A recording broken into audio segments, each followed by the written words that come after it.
बिस्मिल्लाहिर्रहमानिर्रहीम। नाज़रीन, मैं हूं आसिम नसीर और आप देख रहे हैं हमारा यूट्यूब चैनल आसिम सीरीज। नाज़रीन, मेरे साथ मौजूद है मशहूर और मारूफ एस्ट्रोलॉजर, बिजनेस कंसल्टेंट और इस्लामिक स्कॉलर मोहम्मद उसामा अली, जिनका व्हाट्सएप नंबर हमारे स्क्रीन पर मौजूद है। अगर आपको रब्ता करना है तो नीचे दिए गए नंबर पर रब्ता कर सकते हैं। इसके अलावा जिसने अभी तक हमारे चैनल को सब्सक्राइब नहीं किया तो बराए मेहरबानी हमारे चैनल को सब्सक्राइब भी कर दें। अस्सलाम वालेकुम उसामा साहब, क्या हाल है, कैसे हैं आप? जी वालेकुम अस्सलाम। मैं खैरियत से हूँ। आप सुनाएं, क्या हाल है आपके? अल्लाह ताला का बड़ा करम है उसामा साहब। अच्छा उसामा साहब, आपने हमेशा से एक बात की है कि खान साहब की लीगल साइड बड़ी स्ट्रांग है। छठा घर आप गालबन कहते हैं कि वो बड़ा स्ट्रांग है, उनका जो उनका लीगल साइड है। लेकिन अभी कुछ इस तरह की खबरें आ रही हैं, बैरिस्टर गौहर खान ने भी इस बात का अंदेशा ज़ाहिर किया है, खदशा है उनको कि खान साहब को सज़ाए मौत सुनाए जाने का इम्कान है या 14 साल की सज़ा हो सकती है। बहुत ही मतलब ये परेशान कुन सूरत-ए-हाल है इस वक़्त, क्योंकि जिस तरह से साफर केस का ट्रायल कर रहे हैं, वो रोज़ाना की बुनियाद पर किया जा रहा है। तो कोई भी बहुत जल्दी फैसला आ सकता है और बड़ा खतरनाक फैसला आ सकता है। क्या कहेंगे आप? बिस्मिल्लाहिर्रहमानिर्रहीम। अल्लाहुम्मा सल्ली अला मुहम्मद व अला आले मोहम्मद। देखें आसिम साहब, पिछली बातें तो जो भी थी, जिस तरीके से भी किया गया, एक ही दिन में बगैर सुने तोशाखाना का फैसला कोई जज दे गया। जैसे भी उसने प्रोसीडिंग की, चल चला हो गई, ऊपर गए, मामला रफा दफा हो गया, उसका फैसला कलअदम हो गया, चीजें डिफरेंट हो गई। और फिर हमने देखा कि बाहर के मुल्क में जो भी रवैये उस जज को फेस करने पड़े। तो ये जो अब इस तरह की जो खबरें उड़ाई चली जा रही है ना, मैं तो इनको ले रहा हूँ इमरान खान के खिलाफ नहीं है। ये पूरी कौमी एक अनरेस्ट को प्रवोक करने के लिए है।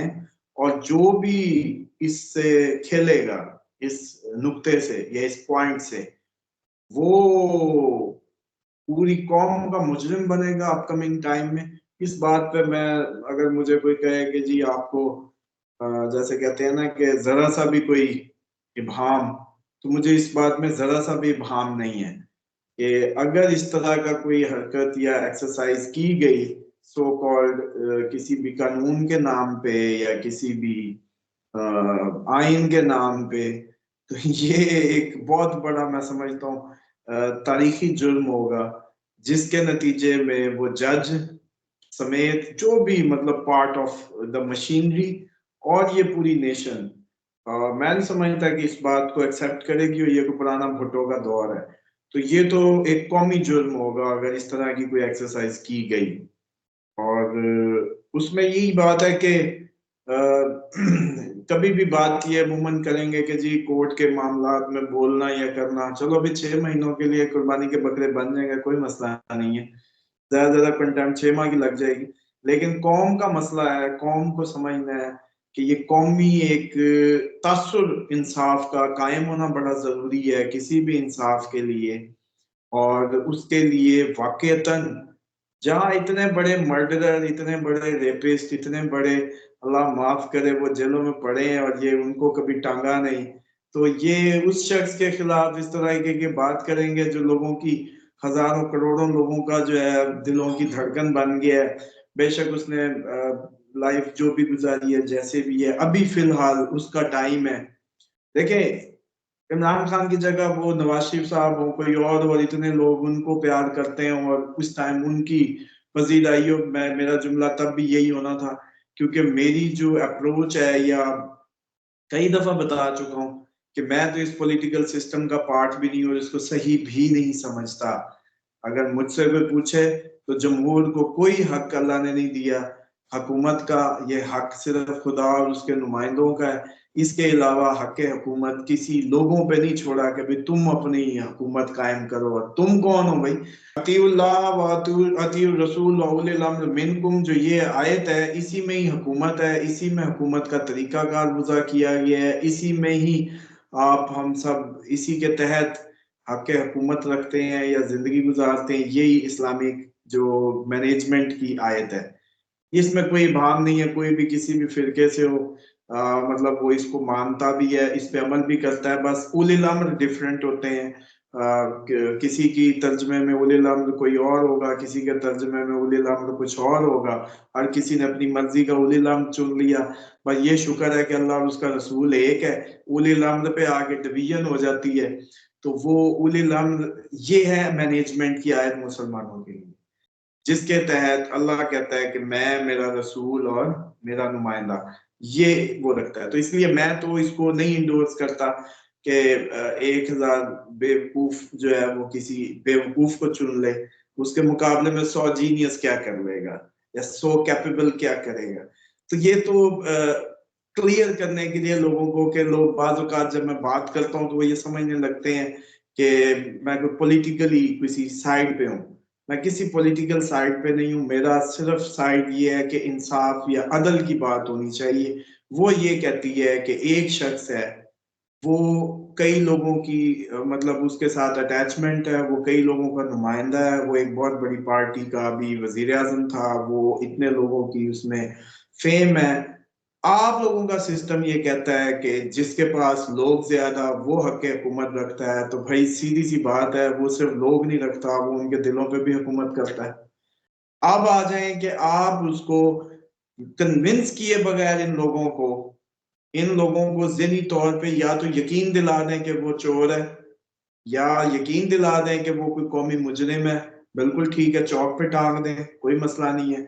लेकिन अगर आप ये तासुर कायम किए बगैर कोई ऐसी हरकत करेंगे, तो आप एक बहुत बड़ी उसको खुद छुपी हुई आग जो नहीं लगी, इसका मतलब आप उसको प्रवोक कर रहे हैं। अब इसमें कोई कहे मैंने नहीं की, फलाने कर दी, जज उसका खरीदा था, फलाना उसका वो था, इन्फ्लुएंस एजेंट उसका था, जिसका मर्जी था, स्विच तो फायर हो गया कौमी। उस कौमी जो कोलेक्ट्रल है उसका रिस्पॉन्सिबल फिर कौन कौन लेगा उसकी रिस्पॉन्सिबिलिटी? हम तो जी अदलिया के मामलात में नहीं कर सकते। आपके जजेस की रिकॉर्डिंग्स लीक हुई हैं, आपके जजेस की फोन कॉल्स लीक हुई हैं, आप लोग कैसे आसमान से उतरे हुए हैं। हर महकमे में, हर जगह पे, हर उसमें अच्छे बुरे लोग हैं। इस पे अगर कोई कहता है नहीं बात हो सकती, तो बड़ी फजूल बात है, क्यों नहीं भी बात हो सकती। अब बात यह है कि आसिम साहब, आप, मैं, अपना एक दोस्त जज लगा, कोई भी लगाओ, हम जाके 1 अरब फेंक के पूरा मामला स्विच कर दें, तो 1 अरब की कीमत में, ये आपको पता है एक एमएनए बनता है कोई आजकल जो कीमत चल रही है कोई 7-8 करोड़ का, 6 करोड़ तक का खर्चा होगा। एक एमपी 2-3 करोड़, क्योंकि महंगाई होगी है, रुपया डिवैल्यू हो गया है। तो 10 एमएनए का खर्चा है सर। सिर्फ 10 एमएनए के खर्चे में एक उस पर फेंक के, एक इस तरीके की जैसी तोशा खाना वाली हरकत हुई थी, वो अगर हो सकती है, कोई इंडिविजुअल कर सकता है, और इस चक्कर में कि जी हाई कोर्ट उसको रेक्टिफाई कर देगी, ऐसा अगर गेम खेला गया, तो ये एक कौमी क्राइम होगा। ये छोटा मोटा जुर्म या एक फैसले की बात नहीं होगी। इसको एक फैसले का, गलत फैसले की वो नहीं, ऊपर तो खत्म ही हो जाना है। मिसाल के तौर पे चलो चीफ जस्टिस कर देता है, ऊपर कोई कर देता है मजीद भी, तो आरिफ अलवी साहब बैठे हैं ना, जब तक इमरान खान को फांसी नहीं दी जा सकती। डोंट वरी अबाउट इट, इसमें कोई शक ही नहीं है। क्यों? सदर पाकिस्तान माफ कर सकता है फांसी। इसमें खेल किससे खेला जाएगा? कौम से। ये एम ही सिर्फ नेगेटिविटी फैलाने की बातें हैं। और जो लीगल साइड है, चलो जिस दिन आरिफ अलवी उतर गया ना, उस दिन मुझे बताइएगा कि आप लीगल साइड कमजोर हुई है खान साहब की। पागल हुए हैं क्या भाई? अल्लाह के बंदे, सदर पाकिस्तान उसका बैठा हुआ है, आप लोगों को लग रहा है ना कि वो उसका नहीं है मिसाल के तौर पे, लेकिन उसके ट्वीट, उसके वो स्टाइल, उसकी वो जो बातें वो इग्नोर कर दी गई हैं। जो भी मामला थे उसने खुलम खुला कह दिया कि मेरे बगैर ये सब हुआ है। तो अब अगर दोबारा भी ऐसी कोई एक्सरसाइज हुई, अगर आसिम साहब सदर पाकिस्तान ये कहते कि मैं कानून को नहीं समझता या मेरी कानून की अमलदारी नहीं रही, तो फिर आसिम और उसामा के लिए भी नहीं रही। हम तो फिर बहुत बाद की बात है। जैसे कि अगर कोई शख्स ये कहता था, जब हम सुन्नत के असूल वज़ा करते हैं या दीन लेने के, तो हम कहते हैं शरीयत मुहम्मदी का जो पहला जो फाइल है, वो जो जिसके पे प्रैक्टिस आई है, वो हमारी नबी पाक सल्लल्लाहु अलैहि वसल्लम की जात मुबारक है। सबसे पहले वो उसके वो हैं आमिल है, उसके बाद आगे लोगों ने उनकी पैरवी की है। तो इसीलिए आइन का जो सबसे बड़ा ओहदा है, सबसे पहले आइन उसके लिए है, उसकी प्रैक्टिस के लिए। अगर वो प्रैक्टिस नहीं कर रहा तो फिर किसी के लिए भी नहीं है। तो फिर अगर ऐसी कोई कंडीशन फायर हो जाए, स्विच हो जाए, तो आप मुल्क को किस अनरेस्ट में जा रहे हैं लेके। तो इसलिए मैं तो पहले ही पीट रहा हूँ, खतरात की बू हर तरफ से चीखी जा रहा हूँ कि भाई खुदा के लिए क्यों मैं सिखा रहा हूँ इनको प्रोटेस्ट के तरीके के, हाथ बांध के घर से निकालें, मुंह पे टेपे लगा के निकालें। मैं चाहता हूँ मेरा एक भी पाकिस्तानी जान, कोई इमलाक, कोई भी इस तरीके की, मुझे अल्लाह ने जो दिन भी दिए हैं, जितने भी दिन दिए हैं, जितना भी मौका दिया है, मैं इस फेम को क्यों ना अपनी कौम पे कुर्बान कर दूं, मैं इस फेम को, इन लम्हात को क्यों ना कुर्बान कर दूं, वो बात करके जो इनके किसी एक की भी जान बचा जाए या किसी एक को भी वो कर जाए। कोई मसला नहीं है कि जी आप कभी एजेंट बना देते हैं, कभी वो नून लीग का बना देते हैं, कभी वो जी पिंडी का बना देते हैं, कभी कहीं 100 बातें, डिफरेंट ब्रेन्स, डैम केयर। अल्लाह ताला ने आपको अगर अकल दी है तो निशानी है अकल वालों के लिए, गुफ्तगू के लफ्जों के वजन को जिसको सीखना समझना आता है वही इंसान है और वही बचेगा आगे।